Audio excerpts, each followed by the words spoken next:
Hey, I'm Andrew. I'm Michael. I'm Evan. I'm Sarah, together with the Gregory brothers, and this is Mental Floss on YouTube. Writing songs can take a lot of work, and sometimes inspiration strikes at the most random times. And all you have on hand is a wedding invitation and a pen to write your thoughts down. At least that's what happened to Doc Pomus of the Drifters when he was writing Save the Last Dance for Me. The lyrics encourage his girl to dance and have fun, but also to remember she's coming home with him at the end of the night. The song was written by polio-stricken Doc, who scribbled them down at his own wedding after watching a line of able-bodied men dance with his bride, a Broadway dancer. And that's the first of many fascinating songwriting stories that we'll be talking about today.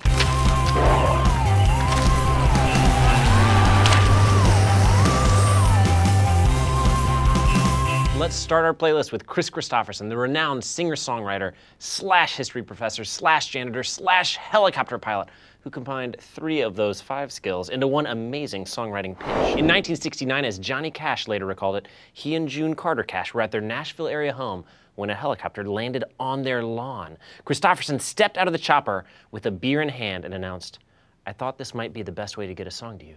Bring it right out of the sky." Kristofferson, however, says that Cash wasn't even at home when the helicopter arrived.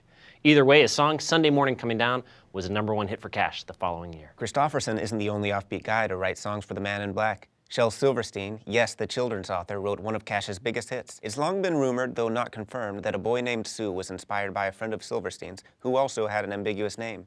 Gene Shepard, who wrote the book A Christmas Story was based on and narrated the movie version. One of the greatest songs ever written was originally an ode to protein, written when a young Paul McCartney woke up with a little tune in his head, picked it out on the piano, until the real lyrics came to him quite some time later. Yesterday, all my troubles seem so far away. McCartney made do with the nonsensical lyrics, scrambled eggs, oh my baby, how I love your legs. Scrambled eggs.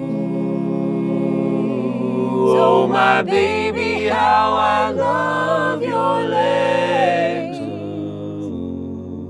Speaking of mid-slumber song inspiration, on May 9th, 1965, Keith Richards woke up in the middle of the night with a riff in his head. Instead of going back to sleep, Richards dragged himself out of his bed, picked up his trusty acoustic, and recorded about 60 seconds of a guitar part. Dun, dun, dun, dun, dun, dun, dun, dun. Those 60 seconds would become the basis for Satisfaction. Upon hearing Bob Dylan's protest song, Blowin' in the Wind, on the radio, Sam Cooke apparently exclaimed, "Geez, a white boy writing a song like that?" leading him to write A Change Is Gonna Come the following year. Bonnie Raitt's 1991 hit, I Can't Make You Love Me If You Don't, was inspired by a man who was in court for shooting at his girlfriend's car.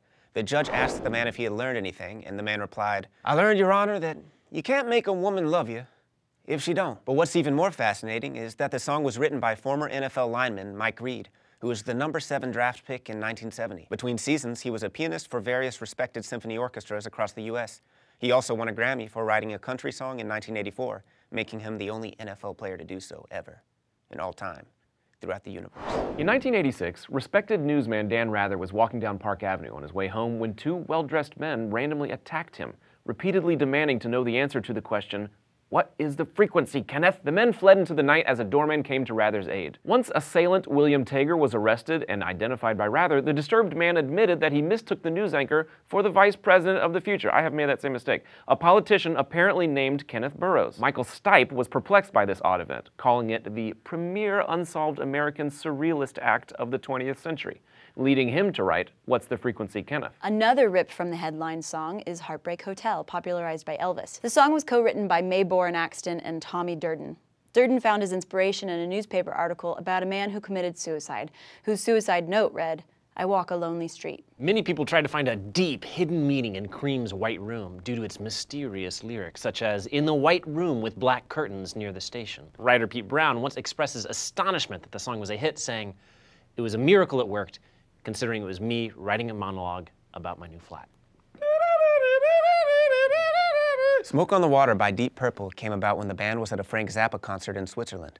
Someone in the audience shot a Roman candle into the ceiling mid-show, causing a massive fire. There were no injuries, but the building burned down to the ground. As the members of Deep Purple sat in their nearby hotel room while firefighters tried to thwart the flames, they noticed Lake Geneva was completely engulfed in a haze. Smoke on the Water, of course. Even The Who writes to impress critics sometimes. When they were writing Tommy, Pete Townsend played some of it for music reviewer Nick Cohn. Cohn told Townsend that the God stuff was passé and dull. But knowing that Cohn was a fan of pinball, Townsend asked, what if Tommy was a pinball champion? Cohn perked right up, so Townsend added it in, reworked some music to incorporate the pinball theme. Townsend later called it the clumsiest thing he ever wrote. For decades, no one knew who Caroline of Neil Diamond's 1969 hit Sweet Caroline was. Nearly 40 years after its release, Diamond finally revealed that he was simply struck by the innocence of a picture he saw in a magazine while on tour in the 60s. A little girl riding her pony. The girl? Caroline Kennedy. Diamond was able to tell his muse this story when he played the song for her at her 50th birthday party in 2007. Murderous cult leader Charles Manson wrote a song for the Beach Boys? It's called Cease to Exist, with uplifting Manson-esque lyrics like, "Submission is a gift, go on, give it to your brother." The boys turned it into a song called Never Learn Not to Love, keeping the submission as a gift lyric. At a Chinese restaurant, Paul Simon saw something called Mother and Child Reunion on the menu, a dark reference to a chicken and egg dish. Having recently experienced the death of the family dog, Simon had death on the brain and connected the reference in the dish's name to his wife dying. And so Mother and Child Reunion was written. Harry Nilsson wrote the song "One is the Loneliest Number" after trying to call someone and getting a busy signal. For those of you who've never heard a busy signal before, it sounds like boo, boo, boo, boo, boo. He stayed on the line and used a signal tone while writing, and that tone became the opening notes of the song. Eminem's Academy Award-winning song Lose Yourself was written and recorded on the set of 8 Mile. He had a studio on set and apparently recorded all 3 verses in one single session. Booyah. He was described by his coworkers as a very hard worker, which may be why he slept through the Oscar ceremony. Eric Clapton wrote Layla after one of his friends gave him a copy of The Story of Layla and Majnun, a Persian story about unrequited love from the 12th century. But who was his unrequited love for? George Harrison's wife. After she divorced George Harrison and married Eric Clapton, they got divorced too. Eric Clapton and George Harrison made up and went on tour together. Hey Jude started as Hey Jules, a song written by Paul McCartney for Julian Lennon, who was going through a difficult time because his parents were divorcing. Julian didn't even know until like 20 years later. Michael Jackson wrote Billie Jean while driving.